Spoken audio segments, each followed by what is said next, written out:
Welcome to the Amplifying Leadership Podcast. I am your host, Tara Lehman, a partner, coach, and consultant at Twin Life Coaching and Business Services, of which Amplifying Leadership is a division. This podcast is a place dedicated to amplifying your leadership through our guest stories, tips, information, and more. To learn more about our leadership division, please visit us at amplifyingleadership.ca. Today, I am welcoming Eden Byrne, youth advocate, writer, and change maker. Welcome to Amplifying Leadership. Hi, thank you so much for having me. I'm so excited. I'm very excited to have you on today. But so our audience knows a little bit about you. Tell me why leadership or where you are with leadership. Yeah, so I started my leadership journey in 2021. I was part of the National Children's Bureau, which is an organisation here in Northern Ireland, and I started on their national anti-bullying forum. So I was representing the country, trying to promote anti-bullying in schools, and that was kind of where I started. And then kind of since then, I've been involved in I want to say maybe 60 organisations and charities. So Wow. quite a lot. Yeah. So I've Yeah. been involved in different research groups. I've sat on youth steering groups and panels, advisory roles. And now I actually also have my own podcast on Awesome. Be the Change Media Network, and it's called Sports for All, and it's around like youth sport, youth inclusion. I'm all about getting young people overcoming barriers and getting them involved in Mm-hmm. youth voice, and kind of, yeah, allowing them that space to be able to have their say and get involved. So yeah. That's excellent. You're doing a lot of great stuff.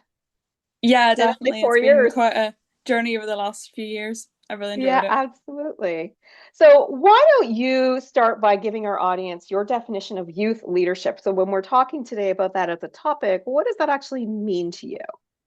Yeah, so this kind of, it can look quite different for depending on what role and what organization, but it's really just allowing young people that space, that opportunity to have their voice heard and take maybe more of an active role in the community or in the organization, charity, and allow them to really feel represented as well. I think that's so Mhm. important, and be able to share their own views and opinions. And it could be voluntary, it could be in a paid capacity, but ensuring that young people have that safe space and feel like their voice really matters is so important. Yeah, absolutely. I agree. Because, when we think about businesses, a lot of people think about, middle age when we're talking about leaders or managers or supervisors or whatever, but it really is about having everybody's voice heard. And if we have our young people coming into organizations who are very different than the older people in the organization, we need the voices of both to be heard. What do you think is the biggest challenge for the youth, maybe when they're first starting out, and getting a voice heard to other leaders or upper levels in an organization? Yeah, I think a lot of the time it's young people not feeling like they have the skills and the experiences and maybe also like the perspectives that maybe businesses and organizations might look for. I know I was speaking to somebody recently about like young trustees and like the amount of, that's a movement that's developing now, but there's still so many organizations and charities that don't have a youth board or young people being trustees or taking those leadership roles. I think also young people are often balancing, I mean, we all are in different ways, but we're balancing so much in our lives, like school, uni, work, caring responsibilities, if you have health challenges as well. So I think it can be really hard to kind of navigate that whilst also being a young leader. And I think having those kind of boundaries and being able to advocate for yourself is so important, but can be really challenging, especially if the environment's not created in the way that maybe allows you to feel open and honest and able to do that. Hmm. Um, and I think also that kind of a lot of organizations often maybe if they have one young person, they can be viewed as the star of the show. We are engaging young people because we have one young person, and there's that kind of tokenistic piece. So I think it's really important that you get a wide variety of different young people's opinions and perspectives if you can, and ensure they're feeling really valued and not just kind of brought out on these random occasions that you might need their input, like ensuring that they are kept up to date and valued. And it's interesting you talk about the token youth because in some organizations, they're very heavily male or maybe heavily female dominated. You have the same thing with gender, right? Or if it's an older generation who's running the business, maybe family owned, then you have the same problem with age. Yeah. So the idea of having that token person, maybe for me it's a woman on, at a table, and for you it's a youth at a table, doesn't mean that we're being heard as effectively as we could be, does it? No, absolutely not.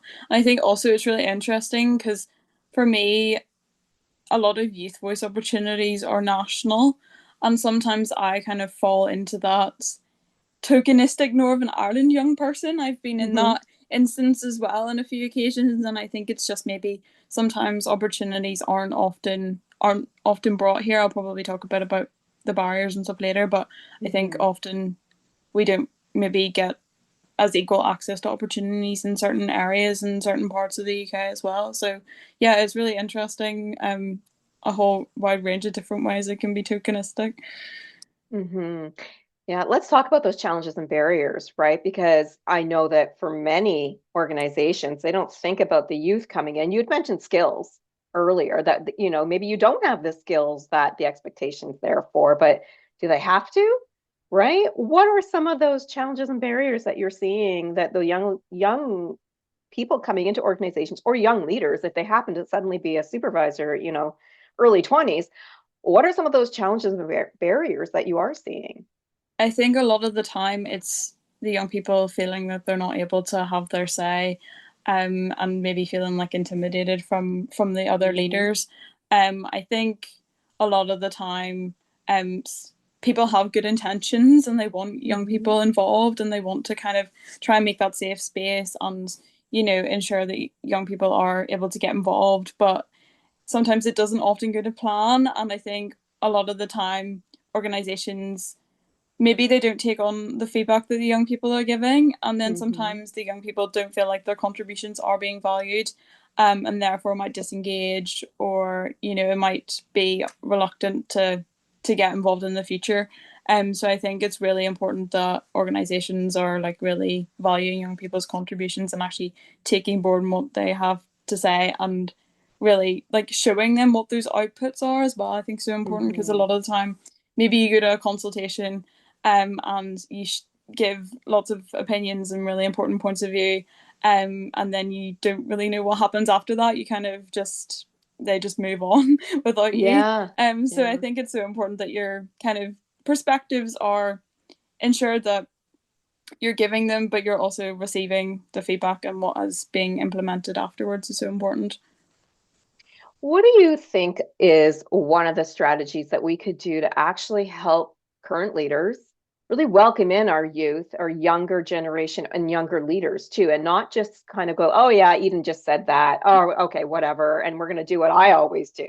How do we start to get them to see it differently? Like, as we're two different generations, how do we start to see things differently? You and I are on the same page, but many are not, I think right? it's just, yeah, I totally agree. I think it's just like allowing the young people that space to kind of communicate in different ways, and Okay. feedback's so important, and being open and honest and authentic with them as well, saying, okay, maybe we won't be able to implement this idea straight away, but like being really honest, and not kind of leading us on, I guess, because I've been in some Hmm. instances where they've said they're going to do stuff and it hasn't happened, and it maybe wasn't going to happen, but we Hmm. kind of Hmm. thought it was. And I think just being adaptable to young people's perspectives and points of view, and getting that balance of treating them as young people, but also just like normal people, because like a lot of the time there's that tokenistic point of view, and I think also, um, like we don't often maybe sometimes struggle with jargon and stuff, but actually young people have Hmm. so many different ideas and so many interesting ideas, and I think it's just important just to really listen and try and implement what we've got to say. Yeah, and you have a point too. If you can't implement it for whatever reason, right? Let's still recognize the Yeah, idea. Let's say why we can't do it. Maybe, okay, thank you for that amazing idea. It's going to cost 2 million and we don't have 2 million, but maybe in 5 years we can put that on the plan. but explaining the why behind why it doesn't make sense is more important than just leading people on. And leading people on it, youth especially, but any generation. I mean, let's not lead people on, right? Because that's not fair. Let's explain where we're at. Let's be open and honest, which I love that you mentioned, because communication, favorite topic of mine. We need to be open and honest about the why behind yes or no's for everybody, really. But I do want to come back to something that you're talking about youth and people not being heard. And I want our audience to think about this, and I want your opinion on this. We were all there once. So why are we making it difficult for our youth or our young leaders?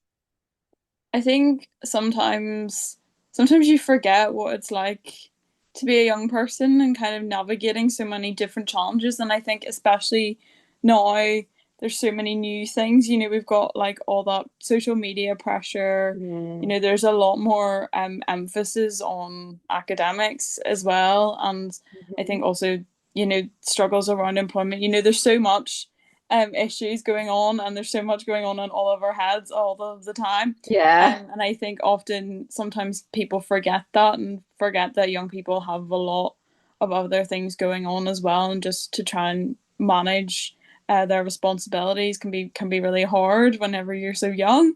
So I Hmm. think just being really mindful and respectful of young people's time and energy, I think, is so important as well, and really valuing their contributions, like I've been saying, is so key to getting the best engagement out of them.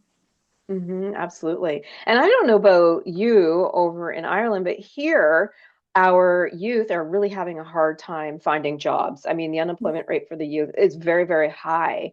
Is it the same over there? Yeah, it is. Especially after graduating from university, I know Yeah. a lot of people really, really struggle. It's so competitive. Why do you think it is? I Or at think a least for lot of you? I think a lot of the time I mean, I kind of hear mostly of people, knowing somebody to get a job, it's that kind of knowing thing. But I Oh, think yeah. it's a lot of the time not having kind of work experience and feeling like you have those skills, or feeling that you're able to demonstrate them in different ways. I mean, we all have skills and things that we've Mm. developed throughout our lives, but being able to kind of transfer them into a job, I think some young people might find that quite hard. I know I was speaking to somebody recently about like young carers and the amazing skills and opportunities that they have developed through being a carer for their sibling or their parent or their grandparent. But a lot of the time they don't realize that these skills are actually so transferable, Oh, yeah. and so important to all aspects of their lives. So I think it's just about really highlighting those skills and really transferring them into other parts of your life. Absolutely, absolutely. When I do some career coaching, I help people understand that even though they don't have the 100% on that job ad, doesn't mean that the skills aren't transferable, even in a broader way. And I want to come back to a couple of things that you've talked about, which is number one is the listening. My favorite communication thing to talk about is listening to your young leaders or the youth that you have in your organization so that we can kind of get out of the tunnel vision that maybe we have at the leadership table if the leadership table is not diverse specifically, right? How do we help our leaders understand that we should not just listen, but also consider and take action on what these people are telling us? I think it's just so important to really take on board what they have to say and really think about it as well. Like even at the time of the meeting, you can say, oh yes, I'll do that, yes, I'll write that down. But like Mm. really like looking into what they have to say and what they really want out of that opportunity, or what they really want out of that service. Or a lot of the time, like, we want to improve things for people, and a lot of the time most people get involved in these opportunities selflessly, and Hmm. really want other young people to get better experiences than they had previously themselves. So I think it's just really taking on board what young people have been saying and really looking at it from the perspective of them, and Hmm. really, yeah, really valuing their insight. I want to come back to when you were talking about skills, because skills, we talked about being transferable and things like that. But The younger generations, the youth leaders and the youth that are coming into jobs, could we see them as a fit and build skills? Do you find that that is something that some of the older leaders are missing, that maybe they don't have 100% of the skills, but we can build that if they're a good fit for moving us forward? Yeah, definitely. I think if any young person comes in and is really, passionate and wants to really innovate, change, and really wants to make a difference, I think definitely you can definitely build on skills. I mean, confidence comes over time. And Yeah. I know personally, like I was not very confident when I started this, and now I'm on podcast. So, Yeah. these things really come over time. And I think just allowing young people that space and the opportunity to be able to develop those skills is so important, and giving them that chance. Hmm. That one person who says, "Oh, would you like to do that?" And maybe you say, "Oh, I'm not sure. I'm a bit nervous. I don't think that's for me." But just taking that opportunity is so important, because you don't know where it'll lead you. Yeah, absolutely. And so when it comes to recruiting, a lot of people are, here's the skills I need, here's the education I require, and many youth don't have all of that. And so I try to encourage people who are hiring to consider, almost doing blind resumes. So there's no name, there's no, dates on it, things like that, or to ensure they have a diverse table, yeah, whether that be a leadership table or a diverse group. What are your thoughts on recruiting? What mistakes, if you've seen this, do you think that some people are making? Is it they're using the wrong language? Are they using, need to have 15 years experience when maybe that's not a requirement? What are your thoughts around that? Yeah, definitely. A lot of jobs and a lot of opportunities do require you to have a certain length of experience, but there's not a lot of opportunities for you to be able to gain that experience in that Yeah. specific sector. I know, especially in kind of retail and also education, I think those are two big ones here, that you need a certain level of experience to be able to do it. But Hmm. where are you going to get that experience if Yeah. you're a young person just coming straight out of a degree or skill or education? So yeah, I think it's definitely a really big thing. I think in terms of like recruiters, making those opportunities a bit more accessible. I think that blind application process is so important as well, because a lot of people just make assumptions about young people Mm. still, without knowing anything about them or even like kind of reading it. So I think, yeah, just making things more accessible, and more inclusive is really important, and allowing young people to be able to show their skills in other areas. Maybe they haven't worked in Hmm. customer service for 10 years, but maybe they have um been on a leadership team or worked Hmm. in a different environment. So yeah, it's so important to allow them the opportunity to showcase what they do have to offer. Yeah, and volunteering to do customer service at a charity is just the same amount of work effort Yeah. as it is to be paid for it, right? I mean, we can look at those opportunities, especially youth.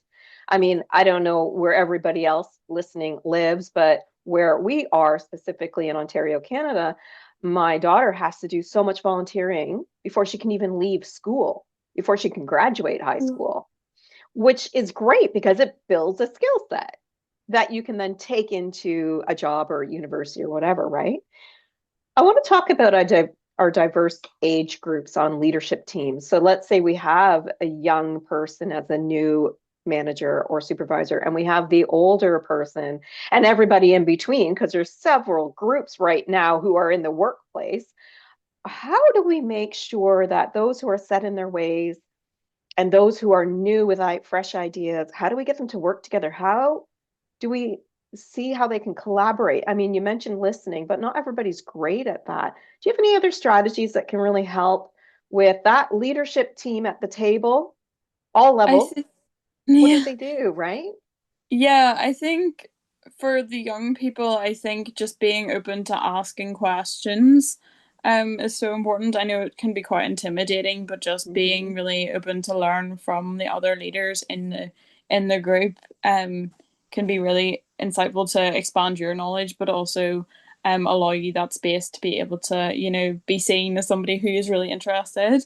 I Hmm. think also for the more senior leaders, just being open to different feedback and really valuing what the young people are saying. I know it can be maybe you don't really know how to react straight away, but Hmm. just taking a moment to step back and actually look at what they're saying and think, okay, maybe this is something we could do, maybe this is something, maybe we aren't able to do this, but actually being able to communicate that and feed that back to the young person is so important. I think just communication is so key, and just being really open and honest is so important. Hmm. So let's look at it the other way. We have someone young leader or youth, and we're at that leadership table, and they aren't listening to the older generation because that can happen too. How do we, now they're shut down. Maybe someone's saying, well, we can't do that because budget doesn't allow, right? And so they feel shut down and they lack a little bit less, more, sorry, they lack confidence more because they've been shut down a couple of times. How do we make sure that they're also listening up rather than everybody just listening down, if that makes sense? Yeah, no, that does make sense. I think it is so tricky for young people to, to kind of be shut down, and that, I mean, anybody, but I think whenever you're going into those spaces and maybe it's your first time, you do feel kind of like the black sheep, I guess, in the room. I Yeah. know even recently I was at a research project and I was the youngest there, and I still felt a bit like, oh my goodness. And I've been doing this for 4 years and should feel like I'm kind of used to this by now, Yeah. being one of the youngest people in the space, but it's not. It still can be quite tricky sometimes to navigate. So I think just doing your best to not let other people's kind of perceptions or maybe their influence kind of put you down. And I think not taking criticism to heart is so important. I think Mhm. just being sure, just being really confident in yourself and your own ability, I think is so important. But yeah, it can be definitely really tricky sometimes. And I think the lesson for everybody is learning to collaborate with multiple generations because everybody has great ideas from all levels, and it's about what's the best one to move us forward rather than, well, we don't do that. She's too young, she doesn't know, or that person's too old. Like, they're just stuck in their ways. It's about learning to collaborate with everybody, isn't it? Yeah, definitely. It's so important. Hmm. So I want to wrap up today by you leaving us with a key takeaway. Now, I want you to consider the leadership table. We have multiple generations at it. What is the key takeaway you want to leave for every single person in that room?